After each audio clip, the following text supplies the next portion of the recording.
Every day આ આંબિલના તપમાં એક એક પદની આરાધના કરવાની હોય છે. આ એક વ્યવહાર પ્રથા છે. પહેલાં નમો હરિયંતાણમની માળા ગણે, પછી હરિયન ભગવાનના જેટલા ગુણો હોય એટલા લોગસ્સ બોલે. બીજા દિવસે નમો સિદ્ધાણમની અને નમો સિદ્ધાણમ સિદ્ધ ભગવાનના 8 ગુણો તો 8 લોગસ્સ.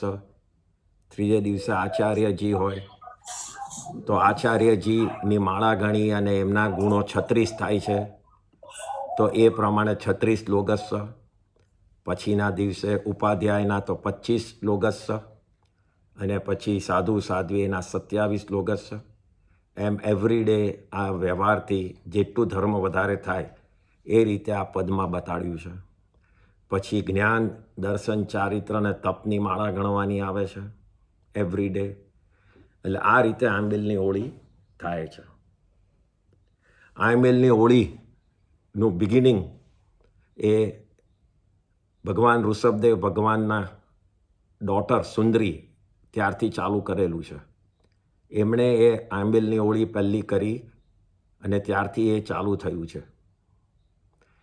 આંબિલની હોળીનું મહત્ત્વ એટલું છે કે લોકો મોક્ષમાં સીધા એ જ ભાવમાં પહોંચી ગયા છે. આંબિલ શબ્દનો અર્થ ખાલી સમજાવી દઉં. બિલ પાછળ જે છે, એટલે જેમ સાપનું દર હોય એને બિલ કહેવાય છે ગુજરાતીમાં. સાપ ભલે વાંકો ચૂકો ચાલતો હોય પણ જ્યારે બિલમાં જાય ત્યારે સીધો જ જતો રહે છે. કોઈ દાડો એ વાંકો ચૂકો એનું બિલ હોતું નથી, એનું દર.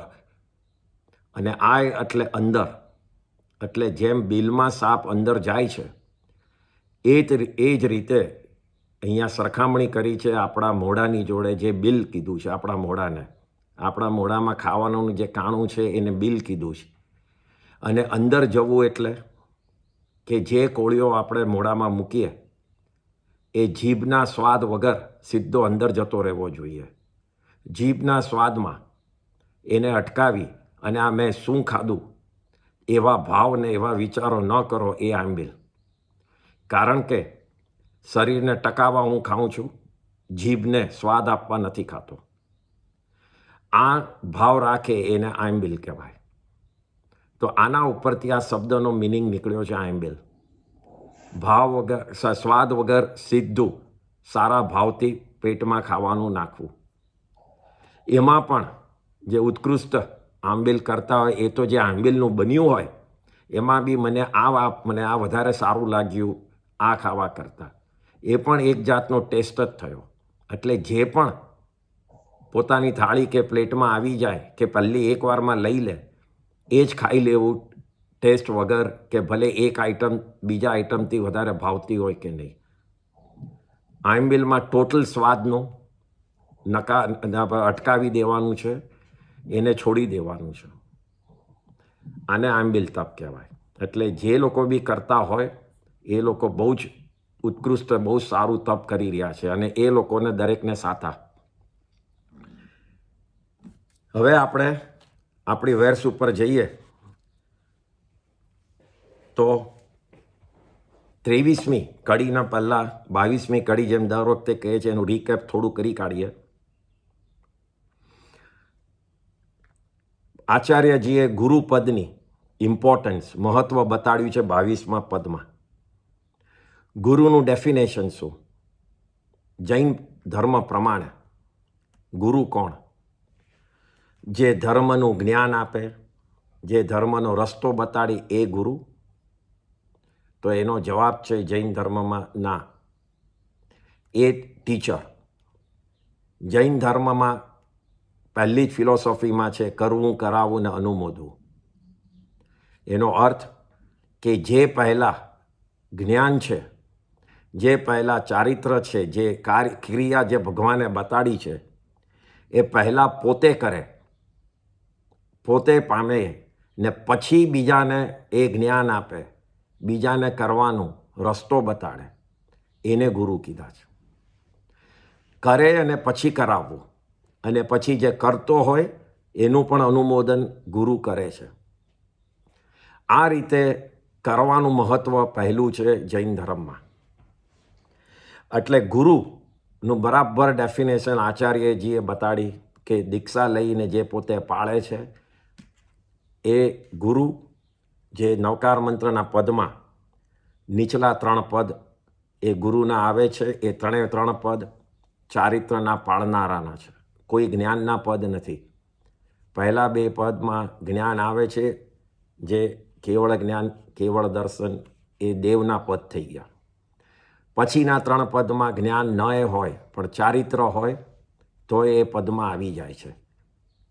એ રીતે નવકાર મંત્ર બનેલો છે આપણો. આ ગુરુએ આપણને દેવની ઓળખાણ કરાવી અને ધર્મનો રસ્તો બતાડ્યો, એ પણ આચાર્યજીએ આ કડીમાં કીધું. એના પછી એમણે આ જ કડીમાં સજ્જન અને દુર્જનની ઇમ્પોર્ટન્સ આપણને અને એનું ડેફિનેશન સમજાવી. સજ્જન તમને સારા માર્ગે લઈ જાય, દુર્જન તમને કર્મ બંધ કરાવે. અહીંયા સજ્જન અને દુર્જન એ આત્માના એંગલથી જોવાના છે, માણસના સ્વભાવના એંગલથી નહીં. માણસ સારો બી હોય પણ એ જો આપણને આરંભ સમારંભમાં લઈ જતો હોય, આપણા આત્માને કર્મથી ભરાવતો હોય, ભારે કર્મી કરતો હોય, તો એ આપણા માટે દુર્જન થયો. એટલે આપણા આત્માને કોણ કર્મ બંધાવે છે અને કોણ કર્મ નથી બંધાવતો, એ એંગલથી સજ્જન અને દુર્જન છે. ઘણી વાર કોઈ કે ચલને આપણે જઈએ બહાર, ચલને કશેક બી જઈએ એમ કરીને જ્યાં કર્મ વધારે બંધ થતા હોય ત્યાં જતા હોઈએ. એ ભલે આપણો દોસ્ત જ હોય, એ ખરાબ માણસ છે જ નહીં, એ સારો જ છે, પણ તમારા આત્મા માટે એ દુર્જન થઈ ગયો, કારણ કે તમને કર્મ બંધ થયો, એનાથી ભારે કર્મ બંધ થયો. એટલે આ દુર્જન અને સજ્જન એ આપણે સમજવાનું છે કે મારા આત્માના કર્મબંધ પ્રમાણે હું કોની જોડે વધારે જાઉં ને કોને ના પાડું. આપણે ધર્મ સાંભળવાનું મન ન થાય, કોઈ સજ્જન આપણને ખેંચવા ત્યાં લઈ જતો હોય પણ આપણને મન જ ન થતું હોય, 2 સારા શબ્દ સાંભળવાનું મન જ ન થતું હોય, એ હજી પણ વાંધો નથી. પણ જ્યાં અશુભ કર્મ બંધાતા હોય એ છોડવાનું તો સૌથી ઇમ્પોર્ટન્ટ છે. ભલે શુભ ન બાંધી શકો પણ અશુભને તો સૌથી પહેલાં છોડો. ઘણી વાર કંટાળો બી આવતો હોય પણ ભારે કર્મવાળા આરંભ સમારંભમાં જવાનું તો ઓછું કરો છો. એ સૌથી પહેલો સ્ટેપ છે, કારણ કે અશુભ છોડશો તો મન કશે બીજે જશે તો કદાચ શુભ બાંધવાનું મન થશે. તો આ રીતે સજ્જન અને દુર્જનનું ડેફિનેશન આપીને આપણે કોના સંગતમાં રહેવું, ક્યાં કર્મબંધ ઓછા થાય એ કરવું, એનો વિચાર કરવાનો છે. દરેકને ખબર છે કે કઈ ક્રિયાઓમાં કર્મબંધ થાય છે, એટલે એમાં જેટલી ઓછી થાય એ કરવાનું આચાર્યજીએ અહીંયા બતાડ્યું. ત્રીજું આચાર્યજીએ અહીંયા બતાડ્યું કે માણસના સ્વભાવ. પહેલાં તો એક ચીજ સમજીએ, સ્વભાવનો અર્થ. સ્વ એટલે પોતે અને ભાવ એટલે ભાવો. આત્માના ભાવ એને સ્વભાવ કહેવાય છે. દરેક આત્માના સ્વભાવ કેવા છે? તો એનો જવાબ છે સરખા છે. કોઈ આત્મા એકબીજાથી સ્વભાવથી ગુણોથી જુદો નથી. તો જુદા કેમ દેખાય છે દરેકના સ્વભાવો? જે આપણે વ્યવહારથી શબ્દ વાપરીએ છીએ સ્વભાવ, એ જુદા દેખાય છે કર્મના ઉદય પ્રમાણે. જે પ્રમાણે કર્મની બંધ કરી હોય એ પ્રમાણે આત્માનો જે મૂળ ગુણ છે એ અંદર દબાઈ જાય છે અને એના સ્વભાવ જે કર્મબંધનો ઉદય હોય છે એ પ્રમાણે થઈ જાય છે. તો આ રીતે સ્વભાવો જુદા જુદા દેખાતા હોય છે, એક હોવા છતાં બી જુદા દેખાય છે. તો અહીંયા આચાર્યજીએ ગ્રંથના એક એક્ઝામ્પલથી 4 ભાગ એમાં પાડી દીધા અને એમને કીધા કે તમે પણ જુઓ અને હું મારી જાતને પણ જોઉં કે કયા સ્વભાવનો મારો અત્યારનો ઉદય છે. પહેલો ભાગ પડ્યો કે જે એકદમ જ જ્ઞાની છે, જ્ઞાન એકદમ લે છે, જ્ઞાનને પોતે ધરી રાખે છે, પોતે સંગ્રહી રાખે છે અને એ પ્રમાણે ક્રિયા કરી ચારિત્ર પાળીને આગળ વધે છે. તો એ પહેલા સ્વભાવવાળો થયો. બીજો સ્વભાવવાળો જ્ઞાની છે, જ્ઞાનને ધરે છે, જ્ઞાન લેવાની એને ગમે પણ છે, એ લે પણ છે, પણ જેમ સમય પાસ થાય એમ થોડું ભૂલી જતો હોય છે, એ ડિસ્ટ્રેક્ટેડ માઇન્ડ થઈ જાય છે, એ એમાંથી થોડોક બહાર નીકળીને આડો અવળો વિચાર કરતા થઈ જાય છે. તો એ બીજા સ્વભાવવાળો થયો.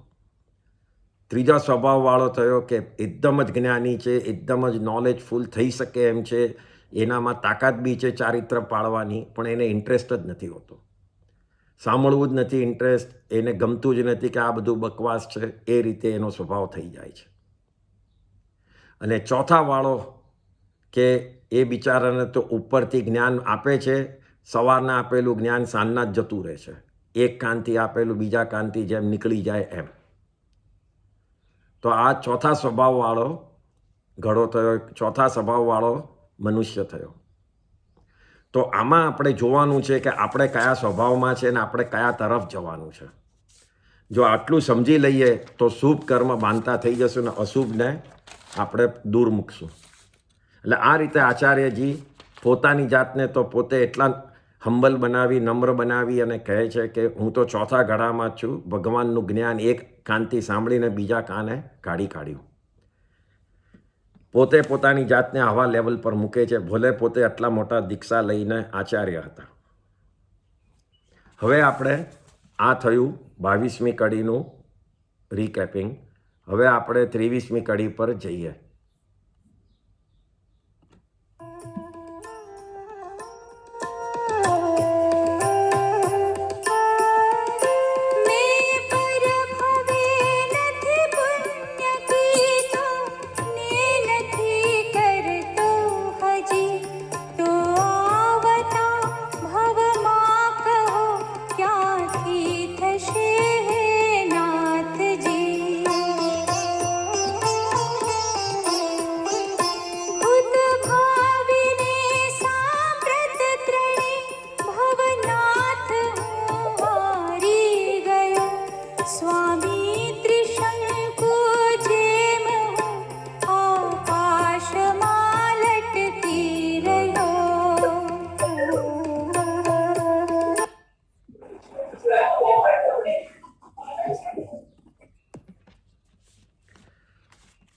આપણે પહેલી 3 લાઈન એક સાથે જ લઈશું.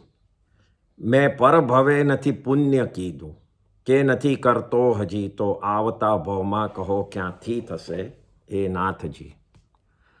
ભૂત ભાવિ ને સાંપ્રત ત્રણેય ભવનાથ હું હારી ગયો. સ્વામી ત્રિશંકુ એ નહીં, હમણાં હું હારી ગયો ત્યાં સુધી લઈશું. આ ભવ, પરભવ, પાછલો ભવ, આ બધા શું છે? આ ભાગલા શેના છે? આપણો જન્મ હતો, એ જન્મ પૂરો થયેલો, હમણાં પાછો જન્મ ચાલે છે, આપણો ભાવ ચાલે છે, અને એ પૂરો થશે એટલે આપણો આવતા ભાવ ચાલુ થશે. તો આ ભાગલા શેના પડ્યા? આપણા આત્માના પડ્યા? ના, આત્મા તો શાશ્વત છે, એનો પ્રદેશો કોઈ દાડો ઓછા ન થાય, વધે નહીં. તો આ ભાગલા શેના છે? તો આ ભાગલા છે સમયના, કાળના ભાગલા છે.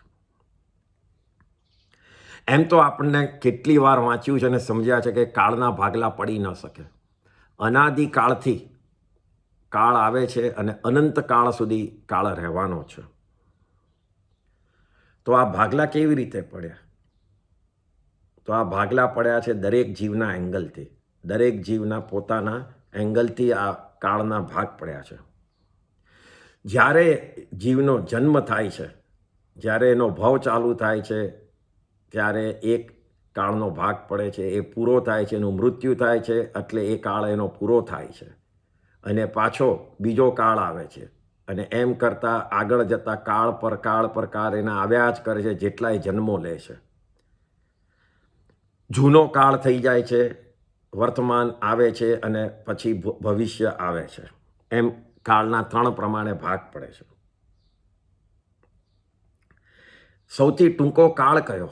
આ ત્રણેયમાં જીવના એંગલથી સૌથી નાનામાં નાનો કાળ કયો? તો ભૂત, પાસ્ટ, એ કેટલો બતાડ્યો છે? તો અનાદિ, એટલે એનો કોઈ બિગિનિંગ નથી. અનાદિ શબ્દનો અર્થ છે એનો આદિ નથી, એટલે કશેકથી પણ બિગિનિંગ નથી. અને ભવિષ્યને બતાડ્યો છે અનંત, એટલે જેનો એન્ડ નથી, અનંત એટલે. તો ભૂતને અનાદિ કીધું છે, ભવિષ્યને અનંત કીધું છે. તો વર્તમાનને શું કહેવાનું? વર્તમાન કાળ કેટલો છે? તો વર્તમાન કાળ છે એક સમય જેટલો છે. આંખના આપણે આમ પલકાવીએ એટલી વારમાં તો વર્તમાન પૂરો થયો. એટલો નાનો સમય છે. એટલા નાના સમયમાં વર્તમાન ભૂત બની જાય છે અને જે ભવિષ્ય હતો એ વર્તમાનમાં આવી જાય છે. એટલો ફાસ્ટ આ છે. આ જ ભૂત, વર્તમાન અને ભવિષ્ય એ કાળનો પ્રભાવ જીવ અને અજીવ બંને ઉપર પડે છે. જીવના જેટલા ભાવો થાય એ પ્રમાણે 3 ભાગ પડે છે. ને અજીવ ઉપર કેવી રીતે પડે છે? તો જે અજીવના પૂતગલોથી બનેલો મહેલ હોય, ઘર હોય, કંઈ પણ હોય, એ ભૂતકાળમાં એટલે પાસ્ટમાં બનેલું હોય, આજે તૂટી ગયું હોય અને કાલે કંઈક બીજું બનશે. તો એ જ પૂતગલોનું જે ટ્રાન્સફોર્મેશન થાય છે એકમાંથી બીજામાં, એ પ્રમાણે અજીવના ભાગલા પડે છે. ભૂત, સાંપ્રત એટલે ભૂત, ભવિષ્ય અને વર્તમાન. અહીંયા એક ગુજરાતી ગાથા બહુ જ ફાઇન છે અને ઇમ્પોર્ટન્ટ છે, આ સમજવા જેવી છે. એ ગાથા એમ છે, પદ એવું છે: વીજળીના ચમકારે મોતી પરોવવું, વીજળીના ચમકારે મોતી પરોવવું, નહીતર અચાનક અંધારું થશે. વીજળીના ચમકારે મોતી પરોવવું, નહીતર અચાનક અંધારું થશે. આ પદમાં શું કહેવા માંગે છે? આ પદમાં પહેલાં તો કહેવા માંગે છે કે તમે ભૂત અને ભવિષ્ય કાળની વાત નથી, ખાલી વર્તમાન કાળની જ વાત આ પદમાં કરવા માંગે છે. અને એ વર્તમાન કાળને સરખામણી શેની જોડે કરી છે? તો વીજળીના ઝમકારા જોડે. તમે જોયું હશે, વીજળી જ્યારે આકાશમાં થાય ત્યારે તમે આમ એને કોન્સ્ટન્ટલી 5 મિનિટ 7 મિનિટ જોઈ શકશો? હજી તો કોઈ કે જો વીજળી થઈ એટલી વારમાં તમારી નજર ઉપર થશે તો બી ત્યાં તો પૂરી થઈ ગઈ હશે લાઇટ. એક સમયમાં આવીને જતી રહી. એટલી જ નાનું વીજળીનો ઝમકારો છે. તો એટલું જ નાનું આપણું વર્તમાન છે. અને અંધારામાં બેઠેલા એક જણ મોતી લઈને બેઠું હતું. મોતી ઇઝ વેરી પ્યોર વ્હાઇટ, એકદમ જ સારી ચીજ છે. એને માળા ગૂંથવી હતી. તો એને સલાહ આપે છે કે જેવો ઝબકારો થાય, થોડીક લાઇટ થશે, તરત જ માળામાં મોતી નાખી દે. એવી જ રીતે આપણને કહે છે કે આ વર્તમાન મળ્યું છે એ ઝબકારાની જેમ જતું રહેશે, એ પહેલાં ધર્મ કરી લે. ધર્મને મોતીની જોડે કમ્પેર કર્યું છે. જેમ મોતી પ્યોર સફેદ છે એમ ધર્મ બી એકદમ જ પ્યોર છે.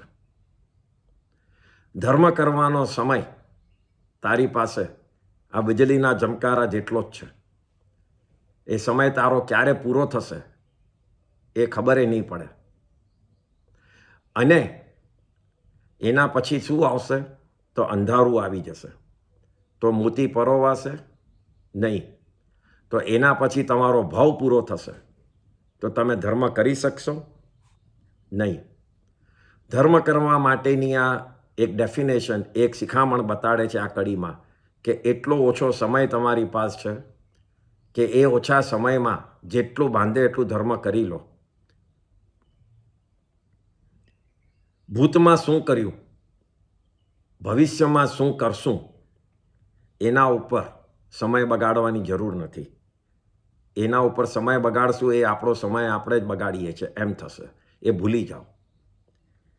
વર્તમાન જ ઇમ્પોર્ટન્ટ છે.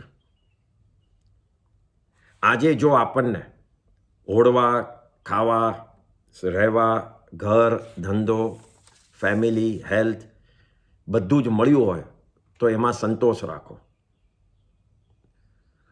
કોઈ પણ જૂની વાતો વાગોળવાનો અર્થ નથી. એનાથી કંઈ થવાનું નથી. એ પાછું આવવાનું નથી. અમારે ત્યાં રજવાડા જેવું હતું. સોનાની ચાંદીમાં ખાતા હતા, આપણે થાળીમાં ખાતા હતા. અને એ બધી જે જૂની વાતો કોઈ પણ હોય પોતાના પાસ્ટમાં, એ બધું ભૂલી જાઓ. કંઈ બદલાવાનું નથી. એ થઈ ગયું, એ થઈ ગયું. અને ભવિષ્ય હું કેવી રીતે પ્લાન કરું એ પણ નહીં વિચારો. હું વર્તમાનમાં જેમ જીવીશ એમ જ ભવિષ્ય મારું થઈ જશે. તો કોન્સન્ટ્રેશન શેના પર રાખો? વર્તમાન ઉપર, હમણાં ઉપર. આગળ નહીં અને પાછળનું નહીં, હમણાંનું જ એના પર ધ્યાન રાખો. આપણે પ્રતિક્રમણમાં 6 આવશ્યક આવે છે.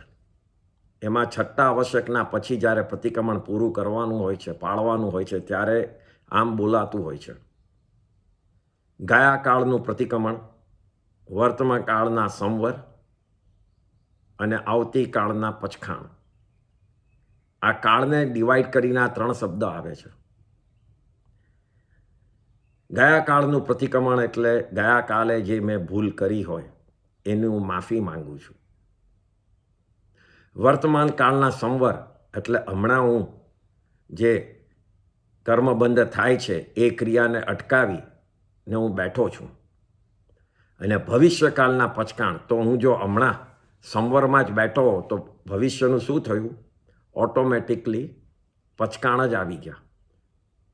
જો હું વર્તમાન કાળને જ ઇમ્પોર્ટન્ટ માનું તો મારે આ 3માંથી કઈ ચીજ કરવાની છે? તો એ સંવરમાં રહેવાનું છે. કર્મબંધ ઓછા થાય, કર્મબંધ ન થાય એવી ક્રિયામાં રહેવાનું છે.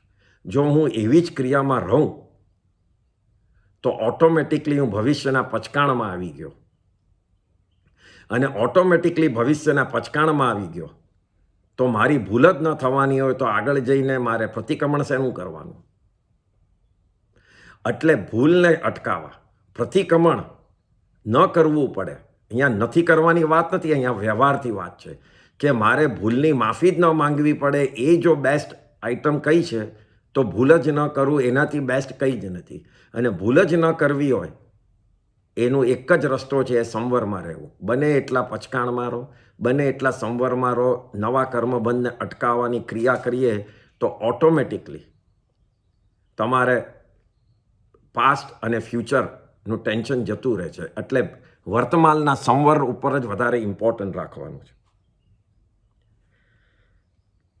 ગયા કાળના ભૂલોની માફી માંગવી એ હજી પણ ઇઝી છે, પણ વર્તમાન કાળમાં સંવરમાં રહેવું એ બહુ જ ડિફિકલ્ટ છે. આપણી આજુબાજુ બધું એટલું ચાલતું હોય છે કે આપણે એ પ્રમાણે ખેંચાઈ જઈએ છીએ. અને ખેંચાઈ જઈએ છીએ એટલે કર્મબંધ થાય જ છે. ગયા કાળની માફી માંગવી એમાં તો શું છે? તમે જે પ્રસંગ બન્યો એને બદલવાનો નથી. એ પ્રસંગ ઉપર તમને વિચાર કરી તમને દુઃખ થયું કે આ મારાથી ખોટું થયું છે એટલે મેં એની માફી માંગી લીધી. ત્યારે વર્તમાન કાળમાં શું છે? હજી પ્રસંગ થયો નથી, તમે બેઠા છો અને મારે એ પ્રસંગમાં જોડાવું નથી કે જોડાવું એ પ્રમાણે તમારો સંવર નક્કી થાય છે. અને એ સંવર નક્કી થાય છે વર્તમાન કાળમાં, એ પ્રમાણે તમારા કર્મબંધ ઓછા કે વધતા થાય છે. એટલે પાસ્ટની ભૂલ માફી માંગવી એ ઇઝી છે, વર્તમાન કાળમાં સ્થિર રહેવું એ વધારે ડિફિકલ્ટ છે. અહીંયા 2 શબ્દને ખૂબ જ સમજવાની જરૂર છે. એક નિમિત્ત અને એક ઉપાદાન. આ 2 શબ્દ તમને જૈન ધર્મમાં આવ્યા જ કરશે. એને ખૂબ જ સમજવાની જરૂર છે. નિમિત્ત એટલે શું? નિમિત્ત એટલે એક પ્રસંગ ઊભો થાય તમારી સામે, એક સિચ્યુએશન ઊભી થાય તમારી સામે. એ સિચ્યુએશન, એ પ્રસંગને નિમિત્ત કહેવાય છે. હવે એ પ્રસંગ જે ઊભો થયો, એ સિચ્યુએશન જે તમારી સામે ઊભી થઈને, એના તમને દાખલા આપીશ હમણાં, એનાથી તમારા કર્મબંધ થશે? એ સિચ્યુએશન આવી હોય તો એનો જવાબ છે ના. એ સિચ્યુએશન ગમે તેટલી સારી કે ગમે તેટલી ખરાબ સિચ્યુએશન આરમ સમારમ આવી હોય, એનાથી તમારા કર્મબંધ નહીં થાય. એ એક પ્રસંગ, એક સિચ્યુએશન આવીને ઊભી છે તો કર્મબંધ ક્યારે થશે? તો કર્મબંધ જ્યારે એ સિચ્યુએશન પ્રમાણે, એ સિચ્યુએશનમાં તમારી પાસે ઓપ્શન્સ હશે કે હું કેવી રીતે ડાયરેક્શન લઉં મારું, એમાં ભળું, એનાથી દૂર રહું, એના થોડુંક અંદર જાઉં. એ જે તમે ડાયરેક્શન તમારા મનથી, તમારા આત્માના ભાવથી, તમારા શુભ કે અશુભ કર્મના ઉદયથી તમે લેશો, જ્યારે નક્કી કરશો, ત્યારે કર્મબંધ થશે. તો કર્મબંધ નક્કી કોણે, કર્મબંધ કરાવ્યું કોણે? એ સિચ્યુએશને કે તમે નક્કી કરેલા રસ્તાએ, પોતે કરેલા નક્કી કરેલા રસ્તાએ, પોતાના ભાવે, પોતાના મનના વિચારોએ કર્મબંધ કરાવ્યા. તો એ જે કર્યું એનું નામ છે ઉપાદાન. જે આપણે સ્વ છીએ, પોતે છે, પોતે કેટલા સીજી ગયેલા છીએ ધર્મમાં, કેટલા નથી સીજેલા, કેટલા આપણે કડક છીએ, કેટલા આપણે ફસાયેલા છે આરમ સમારમ, એ જે છે એ આપણું ઉપાદાન છે, આપણા ભાવો છે, આપણા વિચારો છે. સામેના નિમિત્તો નથી, સામેના પ્રસંગો નથી. પ્રસંગો તો સેમ પ્રસંગ કેટલાને આવશે. ઘણા જણ એમાં ભળે છે, ઘણા નથી ભળતા. તો પ્રસંગ છે. એ દરેક જણ પોતપોતાની રીતે નક્કી કરે છે, અને એ નક્કી કરે છે એના કર્મનો ઉદય નક્કી કરે છે, પોતાના મનના સ્ટ્રેન્થ નક્કી કરે છે કે મારે હવે આ નથી જ કરવું, કે કરવું જ છે. એ કર્મને ખોટાએ પાડે છે, ઉદયને પણ ખોટા પાડે છે. ભલે અશુભ કર્મ ઉદય થયો હોય, ખૂબ જ મન થતું હોય એમાં ભળવાનું, પણ આજના કરેલા ધર્મના સંસ્કાર, આજનું લીધેલું જ્ઞાન એને ખોટું પાડી શકે છે કે ના, મારે એમાં જવું નથી, ફસાવું નથી જ. તો તમે ઉદયને શું કર્યો? તો અશુભ ઉદયને તમે ખોટો પાડ્યો અને તમારો શુભનો ઉદય થયો, કારણ કે તમે એમાં ભળ્યા નહીં. તો એ જે ક્રિયા છે, એ ક્રિયા જે કરે છે એ આપણું ઉપાદાન છે. એટલે દરેક પ્રસંગમાં આપણું ઉપાદાન નક્કી કરે છે. દાખલા તરીકે, પૈસા કમાવાનો ખૂબ જ મોટો ચાન્સ મળ્યો, એક બિઝનેસ, એક કોઈ લઈને પ્રપોઝલ આવ્યો, એ તમારી સામે પ્રસંગ ઊભો થયો, એક ઓપોર્ચ્યુનિટી ઊભી થઈ. પણ એમાં ટાઉનશીપ કરવા આખી ફોરેસ્ટને કાપવું પડે હતું, મોટી હજારો એકર જમીન હતી. હવે સવાલ એ છે કે તમારે પૈસા ડેફિનેટલી કમાવા મળશે, તમારે એ ધંધામાં જવું છે કે નહીં? તો એ પ્રસંગ તો આવીને ઊભો રહેશે, એ 4 જણને ઓફર કરશે. સવાલ એ છે કે તમારે કઈ રીતે, તમારું ઉપાદાન શું નક્કી કરશે કે હું કમાવું જ છે એ જોવું છે કે કેવી રીતે કમાવું છે એ પણ જોવું છે. તો આ થયું ઉપાદાન નક્કી કરશે, નિમિત્ત નહીં. એવી જ રીતે આપણે ગ્રુપમાં બેઠા હોય, કોઈનું કપાઈ રહ્યું હોય, તો તમારી પાસે 3 ચોઈસ રહેશે.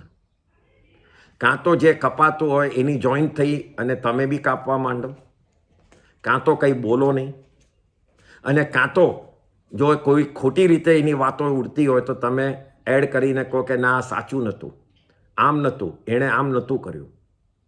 આ 3 ચોઈસ છે તમારી સામે. 3માંથી તમે નક્કી કરશો કે મારે કયું કરવું છે, અને એ પ્રમાણે તમારો કર્મ બંધ થશે. ઓપોર્ચ્યુનિટી તો ત્યાં હતી જ કે હું સાચું બોલું કે ખરાબ બોલું. રસ્તામાં ચાલતા હતા, કોઈ જતા હતા, ગાડીમાં ઊભી રાખીને તમને પૂછે કે ચલ, કંઈ ન કરતી હો, અપાસ રે, ચલ દર્શન કરી કાઢીએ. કાં તો આપણને કોઈએ ફોન કરીને કીધું ચલ હું જાઉં છું, આપણી પાસે રસ્તા કેટલા છે, કંટાળો આવે છે, આજે રહેવા દે, અને કાં તો ઓપોર્ચ્યુનિટી મળી છે, ચલ હું આવી જાઉં તારી જોડે. તો આ તમારું ઉપાદાન નક્કી કરશે કે મારે દર્શન કરવા છે કે ઘરે બેસવું છે કારણ કે કંટાળો આવે છે. કોઈની જોડે વર્ષોથી સંબંધ તૂટી ગયા છે, ફેમિલીના બોલવાનો સંબંધ નથી રહ્યો, એના ઘરે કોઈ વડીલનું મૃત્યુ થયું, તમારી પાસે ઓપોર્ચ્યુનિટી આવી, કાં તો તમે એની ઘરે જઈ આવા દુઃખના સમયે તમે મેળ મારીને પાછું બોલતા થઈ જાઓ, અને કાં તો પછી મૂક, હવે એના ફાધરનું થયું છે, અમારે તો હવે બોલવાના સંબંધ બી નથી, કે હવે શું આપણે માથાકૂટ કરવી. તો આ ઓપ્શન્સ તમારી સામે આવશે. આ બધું જ ઇન્સિડન્ટ્સ એવરી ડે આપણી સામે આવ્યા જ કરશે, જેમાં તમારી પાસે 1, 2 કે 3 ઓપ્શન્સ હશે કે મારે કયું ઓપ્શન લેવું. ઓપ્શન લેનારા એ તમારું ઉપાદાન, અને ઓપ્શન સામે લાવનારા એ તમારા નિમિત્ત. તો આ પ્રમાણે બંને ચીજ આવે છે, અને જો સાચો વિચાર લીધો તો એ તમારા શુભ કર્મનો ઉદય, અને ખોટો જો લાઈન લીધી તો એ અશુભ કર્મનો ઉદય છે. આચાર્યજી અહીંયા કહેવા માંગે છે કે મેં પાસ્ટના ભાવમાં પરભાવમાં કંઈ પણ પુણ્ય કર્યું નથી. આમ કેમ કહે છે? પોતે તો જ્ઞાની હતા, દીક્ષા પણ લીધેલી. દીક્ષા લેનારો એના તો કેટલો શુભ કર્મનો ઉદય હોય તો દીક્ષા લેવાનો વિચાર આવે, અને શુભ કર્મ એનાથી બી ઉત્તમ શુભ કર્મનો ઉદય હોય તો દીક્ષા લઈ શકે. તો બી આચાર્યજી કેમ આમ કહે છે? કારણ કે એટલા જ્ઞાની હતા, એમણે જોયું કે આ પુણ્યના ઉદયમાં જેમાં દીક્ષા લીધેલી એ જ ઉદયની વચ્ચોવચ એમને પાપનો ઉદય થઈ ગયો, અને દીક્ષાના ભાવને બદલે પરિગ્રહનો ભાવ થઈ ગયો. એ એમને બહુ જ માઇન્યુટ રીતે જોયું, અને એ પરિગ્રહના ભાવને દીક્ષાના ભાવથી વધારે બહુ જ ખરાબ એમના આત્મા ઉપર અસર કરી. એનું એમને ભાસ થયો કે ભલે મેં દીક્ષા લીધી, પણ આવા નાના પરિગ્રહના ભાવથી મારી દીક્ષા આખી ફેલ ગઈ, નિષ્ફળ ગઈ, અને એનામાં એ કસાયોમાં ફસાઈ અને મેં કર્મ બંધ કર્યા. આ રીતે પોતે પશ્ચાતાપ કરે છે. પોતે કહે છે મેં ધર્મ કરવાને બદલે કર્મ કર્યા. પોતે શુભ કે અશુભ ફળ, કર્મના ફળને જાણતા હોવા છતાં પણ એ પોતે જ્ઞાનમાં ટકી ન શક્યા. જો આપણી પાસે મૂડી ન હોય, પૈસા ન હોય, તો આપણને વ્યાજ મળશે? તમારી પાસે કેપિટલ જ ન હોય તો વ્યાજ ક્યાંથી મળે? તેવી જ રીતે તમે જો પુણ્ય ન કર્યું હોય તો આગળ તમને એનો ઉદય કેવી રીતે મળશે? ઘણા જણ કહે છે કે મેં શું કર્યું હતું કે મને જ નથી મળતું. ભાઈ, તે હમણાં કંઈ નહોતું કર્યું, તે પાસ્ટમાં પણ કંઈ નહોતું કર્યું, એટલે હમણાં તને ઉદય નથી મળતો. મેં વાંચતા એક બહુ સારી કડી મેં વાંચેલી, એટલે હું અહીંયા કહું છું. આ બહુ જ ફાઇન છે. અહીંયા કહે છે કે આજનું સુખ ગઈકાલના કરેલા પુણ્યની જાહેરાત છે. તમને આજે સુખ જે ભોગવવા મળે છે એ ક્યાંથી મળે છે? તો ગઈકાલના કરેલા પુણ્યથી. એટલે ઇટ્સ અનાઉન્સમેન્ટ કે you have done some good deeds in past, કે જેના હિસાબે તમને આજે પુણ્ય મળે છે. અને આજનું પુણ્ય એ આવતીકાલના આવનારા સુખનું રિઝર્વેશન છે. તમે આજે પુણ્ય કરશો તો તમારું આગળ મળીને તમને સુખ મળવાનું છે, તમારું રિઝર્વેશન થઈ ગયું. આ પુણ્યની કડી છે કે બાંધીને આવ્યા છો એ ભોગવો છો, બાંધશો તો આગળ મળશે. આટલું સિમ્પલ છે આ પુણ્યની વાત. જ્યારે બી ધર્મ કરવામાં, દાન આપવામાં આપણે ડિલે કરીએ છીએ, ત્યારે આપણે એ મગજમાં લાવવાનું કે મેં કાળના ઉપર હું જીત્યો છું, મેં કાળને જીતી લીધું છે. Have I controlled time? Can anybody control time? No. જો આપણને એ ખબર હોય કે હું સમયને કંટ્રોલ નથી કરી શકતો, ગમે ત્યારે સમય પૂરો થશે, તો દાન કરવામાં, ધર્મ કરવામાં હું કાલે સમાયિક કરીશ, કાલે જઈને આ ચેરિટી કરીશ, આવતા મહિને કરીશ, એવો જ્યારે વિચાર કરો છો ત્યારે એ જ વખતે નક્કી થાય છે કે ભાઈ આ ભાઈએ કે આ બહેને તો ટાઈમને કંટ્રોલ કર્યો છે. કારણ કે એ કાલે કરવાનું કહે છે, એનો મિનિંગ કે એ શ્યોર છે કે હું કાલ સુધી જીવીશ, હું મહિના સુધી જીવીશ, એ શ્યોર થઈ ગયું છે. તો જ એ કહેતા હશે કે હું કાલે કરીશ. અને ધર્મ શું કહે છે કે કોઈને ખબર નથી, પળે પળે મૃત્યુ છે. તો તમે સારું કાર્ય શેના માટે પાછળ ધકેલો છો?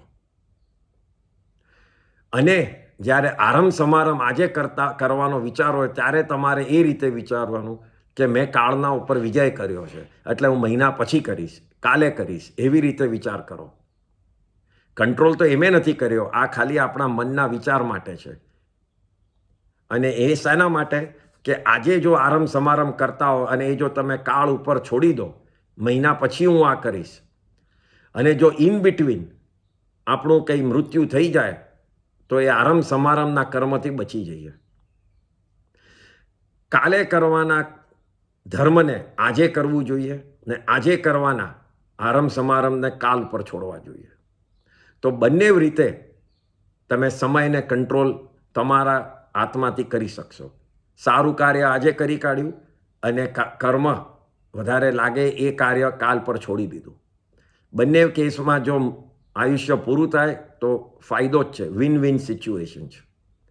કર્મબંધ હમણાં ઓછા કર્યા અને નિર્જરા વધારે કરી કાઢી. તો આ રીતે કાળ ઉપર વિજય મેળવી શકાય છે. જ્ઞાનીઓ કહે છે, આપણે એક ઇમ્પોર્ટન્ટ ચીજ છે કે પુણ્યનો ઉદય. પુણ્યનો ઉદય આપણે કહેતા હોઈએ છીએ કે પુણ્યનો ઉદય કેટલો સમય અને શું એ ટકાવી શકે છે. પુણ્યનો ઉદય તમારો એટલો સોલિડ હોય કે આ ભાવમાં તમારું બધું જ ટકાવી રહે. તમારા પૈસા, તમારું ફેમિલી, તમારું નામ, તમારું માન બધું જ ટકાવી રહે. કોઈ એ ઓછું ન કરી શકે. તમારી પ્રતિષ્ઠા પણ ટકી રહે, બધું જ રહે. પણ એક ચીજને પુણ્ય અટકાવી નથી શકતું, એ તમારી શરીરની તાકાત, તમારે ઘડપણ આવવાનું રસ્તો, એ કોઈ દાડો બી પુણ્ય અટકાવી નથી શકતું. એ જેમ જેમ સમય પૂરો થાય છે એમ શરીરની તાકાત ઓછી થતી જ જાય છે, આયુષ્ય ઘટતું જ જાય છે અને ઇન્દ્રિયો ઢીલી પડતી જ જાય છે. પુણ્યનો પ્રતાપ બધે જ હોઈ શકે, પણ આ ચીજ શરીરને ટકાવવામાં નથી રહી શકતો. તીર્થંકરનું મેક્સિમમ આયુષ્ય 24માં તીર્થંકરનું 72 વર્ષ એ ફિક્સ છે. કારણ કે તીર્થંકરને કોઈ દાડો બુઢાપો ન આવે. એમનું શરીર કોઈ દાડો એવું ન થાય કે જ્યાં એમને બીજા 2 જણની હેલ્પ લેવી પડે. 72 વર્ષનું જ આયુષ્ય આ ફિક્સ છે 24માં તીર્થંકરનું. એ દરેક કાળચક્રમાં આ જ છે. અને જ્યારે ઉપર ચડતો કાળ આવશે ત્યારે પહેલાં તીર્થંકરનું બી 72 વર્ષ આવશે. જે મહાવીર સ્વામીનું હતું એટલું જ આવશે. આ રીતે ઘડપણને પુણ્ય બચાવી નથી શકતું. તો આપણે જો આપણી ઇન્દ્રિયો ઢીલી જ પડવાની હોય તો આપણે આ વર્તમાન કાળને પણ ટૂંકો કરી અને એના પણ ભાગલા પડીને આપણે આજનો અને કાલનો એટલો બી ભાગલા પાડી અને આજને જ વર્તમાન સમજવાનું, કાળને ભવિષ્ય સમજવાનું. તો આજે જ કરી લેવું છે, ભવિષ્ય પર મારે છોડવું નથી. એ જો મગજમાં નાખશું તો મેક્સિમમ ધર્મ હમણાં કરતા થઈ જઈશું. જ્ઞાનીઓ કહે છે કે કાળ શરીરને ખાઈ જાય, કાળ શરીરને ખાઈ જાય એ પહેલાં ધર્મનું ભાતું તું બાંધી લે. ભાતું એટલે ટિફિન. કાળ શરીરને ખાઈ જાય તેના પહેલાં ધર્મનું ભાતું બાંધી લે. જો ભાવમાં ફરતા ફરતા ધર્મનું ભાતું નહીં હોય તો તારે ભૂખા રહેવું પડશે. આ રીતે કહે છે જ્ઞાની કે ધર્મનો જો સાથ તે બાંધ્યો નહીં હોય તો દરેક ભાવ કેવા મળશે? તો ધર્મ વગરના મળશે. એટલે કે ભૂખા રહેવું પડશે. આત્માને જે ચીજ ખોરાકની જરૂર છે, જે જ્ઞાનની જરૂર છે, જે શ્રદ્ધાની જરૂર છે, એ આત્માને મળતું નહીં હોય. એટલે આત્મા શું થયો કહેવાય? ભૂખો રહ્યો કહેવાય. આજે બાંધેલું ધર્મ તમને આત્માને કાલ ખોરાક આપશે. આટલું એ જ્ઞાની ખાલી કહે છે સિમ્પલ વાતમાં. પુણ્ય 9 પ્રકારે તમે બાંધી શકો છો. પહેલો પ્રકાર છે અન્ન પુણ્ય, કોઈને જમાડવું.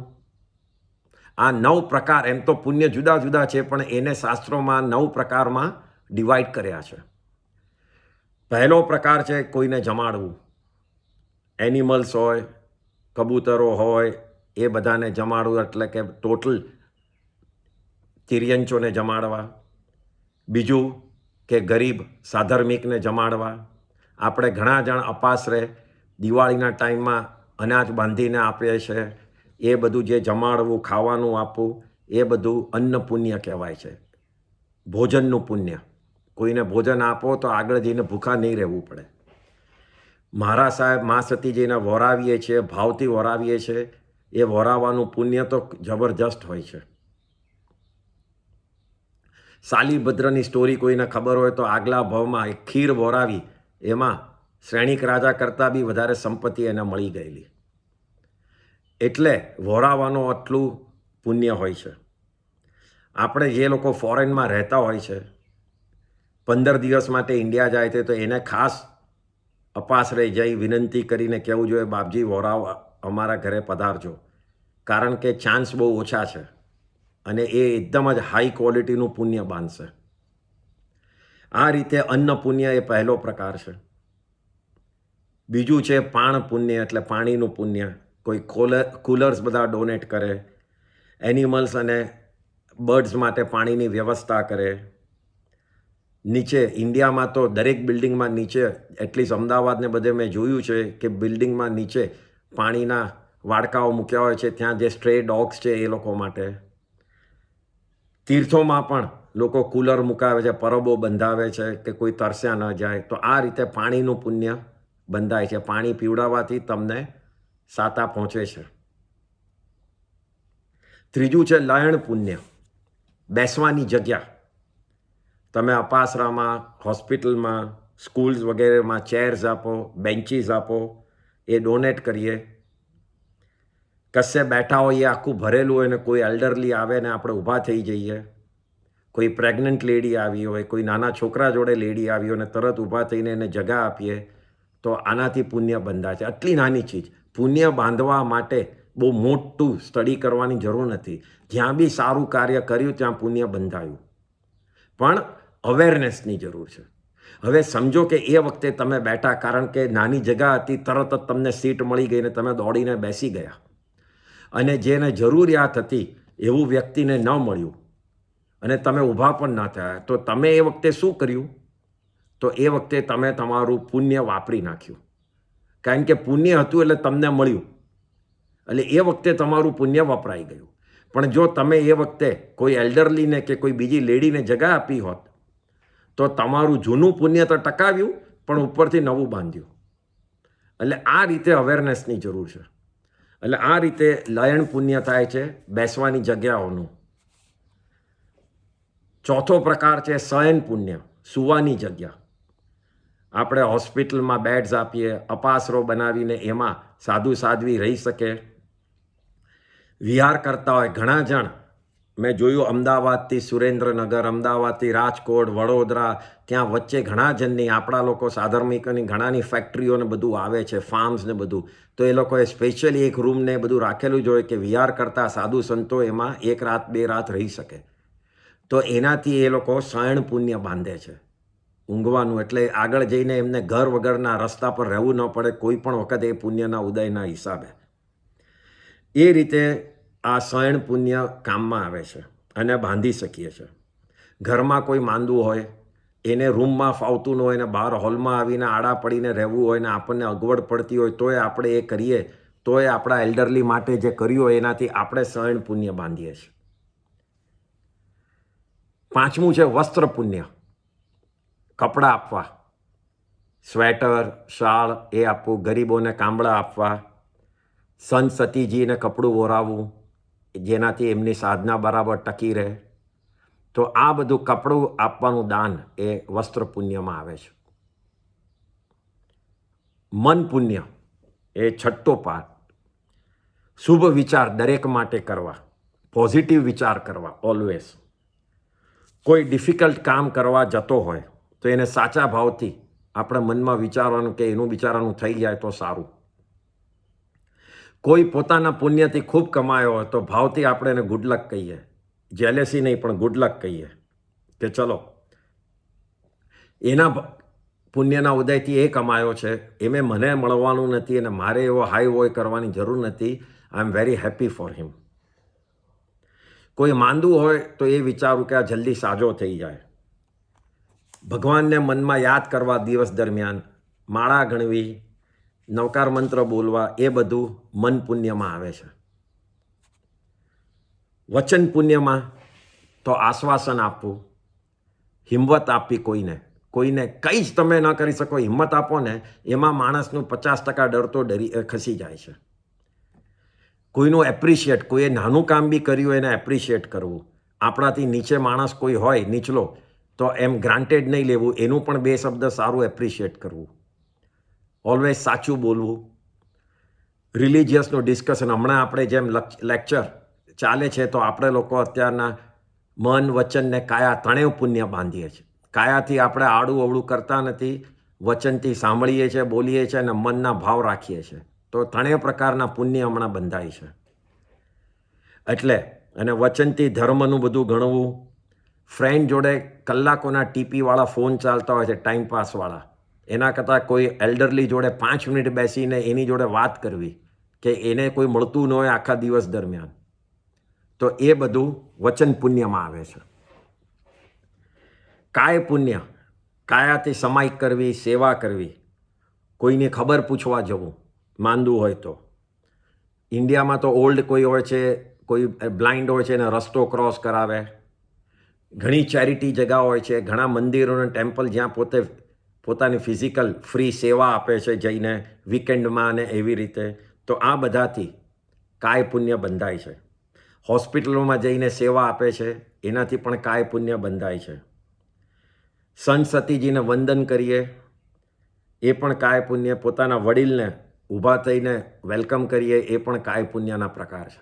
તો આ રીતે કાય પુણ્ય બંધાય છે. છેલ્લું નમસ્કાર પુણ્ય, વંદન કરવા, પગે લાગવું, જય જિનેન્દ્ર કહેવું. આ જય જિનેન્દ્ર શબ્દ એક સૌથી ઇમ્પોર્ટન્ટ શબ્દ છે, આખા જૈન ધર્મનો સાર છે. જિનેન્દ્ર એટલે કોણ? તો જેટલા જીન એટલે જેટલા રાગ દ્વેષ, વિતરાગી બની ગયા છે, રાગ દ્વેષને જીતી લીધા છે, એ લોકો જીન કહેવાય છે. તો જેટલા બી આત્માઓ, અબજોના અબજો આત્મા જે જીન બની ગયા, જે મોક્ષમાં સ્થાયી છે, અને કરોડોના આત્મા જે પૃથ્વી ઉપર અત્યારના હજી છે પણ કેવળ જ્ઞાની, કેવળ દર્શની છે, તીર્થંકરથી માંડી અને કેવળીઓ, એ દરેકને એક સાથે તમારે નમવું હોય તો આ એક જ શબ્દ છે, જય જિનેન્દ્ર. જય જિનેન્દ્ર બોલવાથી દરેક પામી ગયેલા જીવોને તમે નમસ્કાર કરો છો. તો આપણે અંદર અંદર કેમ છો, હાય, હાઉ આર યુ, એ બધા શબ્દ બોલવા પહેલાં જય જિનેન્દ્ર કરીને તમે કરો તો એવરી ટાઈમ તમારા મગજમાં ભગવાનનું નામ રહેશે જ. તો એ નમસ્કાર પુણ્યમાં આવે છે. પોતાની ભૂલ હોય તો સામે જઈને માફી માંગવી લે, એ નમસ્કાર પુણ્યમાં આવે છે. પોતાના ભાવને નમ્ર રાખે. નમ્રતા એ એક નમસ્કારનો પ્રકાર છે. ભલે પોતેથી પગે ન પડે પણ ઈગોલેસ રહેવું એ પણ એક નમસ્કાર છે. રિલિજિયસના કોન્ટેક્ટમાં વધારે રહે, પુણ્ય વધારે એનું ક્વોલિટીવાળું બનશે. તો આ રીતે નમસ્કાર પુણ્ય આવે છે, એ 9મો પ્રકાર છે. તો આમ 9 પ્રકારથી માણસ પુણ્ય બાંધી શકે છે. જ્ઞાનીઓ પુણ્ય કરવા માટે એક જ નાના વાક્યનો ઉપયોગ કરે છે. એ વાક્ય છે, હે આત્મા, તારા સુખને તું વિખેરી નાખ.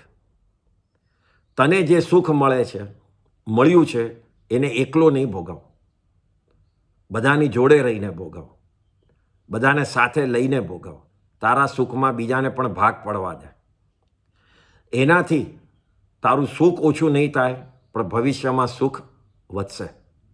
તો જ્ઞાનીઓ આ રીતે કહે છે કે તમને જો મળ્યું હોય તો બીજાને, એમાં સારું મળ્યું હોય એમાં બીજાને ભાગીદાર કરો. ધારો કે તમારા પૈસામાં હોય, ચેરિટીમાં હોય, ધર્મમાં હોય, કંઈ પણ હોય, તમે બીજાને પણ સાથે લો, બીજાને પણ આનંદ લેવા દો. મારી પાસે આ છે, મારી પાસે આ છે એમ કરીને બેઠા નહીં રહો.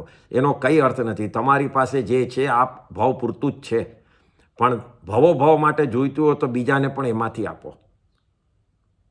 તો પુણ્યની મિલકત ખૂબ બંધાશે. એટલે આચાર્યજી અહીંયા કહે છે કે મારી સ્થિતિ પરથી લાગે છે, મારી સ્થિતિ પરથી લાગે છે પૂર્વ ભાવમાં, પાસ્ટમાં મેં કંઈ સારા કામ કર્યા નહોતા, વર્તમાનમાં પણ હું કરતો નથી, કારણ કે પરિગ્રહનો મૂર્છા રાખીને પરિગ્રહ ઉપર ધ્યાન હતું મારું. તો આગલા ભાવમાં જઈ અને મારે પુણ્ય બી કરવું હશે તો મને એવા ભાવ જ નહીં મળે, કારણ કે મારી પાસે કોઈ શુભ કર્મનો ઉદય જ નહીં હોય કે પુણ્ય શું છે એની મને સમજણ જ નહીં પડે. તો આમાં મેં પાસ્ટ તો હારી ગયેલો, હમણાં બી હું હારી ગયો છું પરિગ્રહના ભાવથી. તો આગળ ઓટોમેટિકલી હું હારી જઈશ, કારણ કે મારી પાસે શુભ કર્મનો ઉદય જ નહીં હોય. તો આમ ત્રણેય કાળ હું હારી ગયો. અને આ રીતે આ 3 લાઈનમાં આચાર્યજી કહે છે ભૂત ભાવિ ને સાંપ્રત. સાંપ્રત એટલે પ્રેઝન્ટ ટાઈમ. ભૂત ભાવિ ને સાંપ્રત ત્રણેય ભવ ના તો હું હારી ગયો. એમ રીતે આચાર્યજી ત્રણેય કાળ ઉપર પોતાના જ વાંકને કોસે છે. અને પછી છેલ્લી લાઈનમાં કહે છે કે સ્વામી ત્રિશંકુ જેમ હું આકાશમાં લટકી રહ્યો. આ ત્રિશંકુ શું છે? તો એક પુરાણની કથા છે, પાસ્ટની કથા છે, જે પુરાણમાં આવે છે, હિન્દુ ધર્મના પુરાણોમાં આવે છે, વેદના સમયની છે.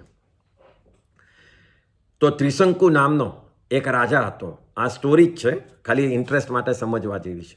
ત્રિશંકુ નામનો રાજા હતો.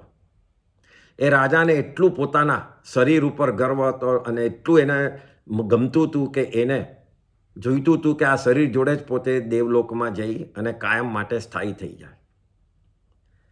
એટલે એને ખૂબ જ એ મન હતું. એટલે એ વખતે એક જ સાથે 2 ઋષિઓ થઈ ગયેલા.